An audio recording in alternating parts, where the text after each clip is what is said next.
Good afternoon, friends. We are from Devbhoomi Group of Institution, Electrical Department.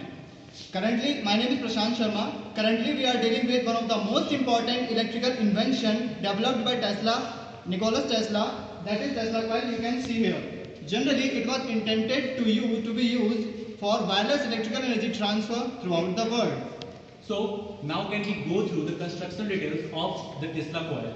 We can see here this is the primary winding and this is the secondary winding. So we are using the hollow copper tube as the primary winding and copper wires as the secondary winding, so that we can produce a high voltage and high frequency.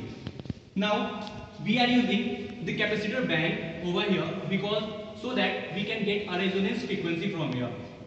During this air gap, we can transfer the resonance frequency power with the help of NST, that is called sine transformer.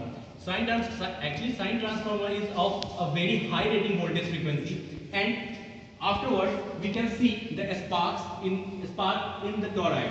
The toroid is made by the plates of aluminium and it is wrapped with the aluminium foil. So it will give a high spark over here.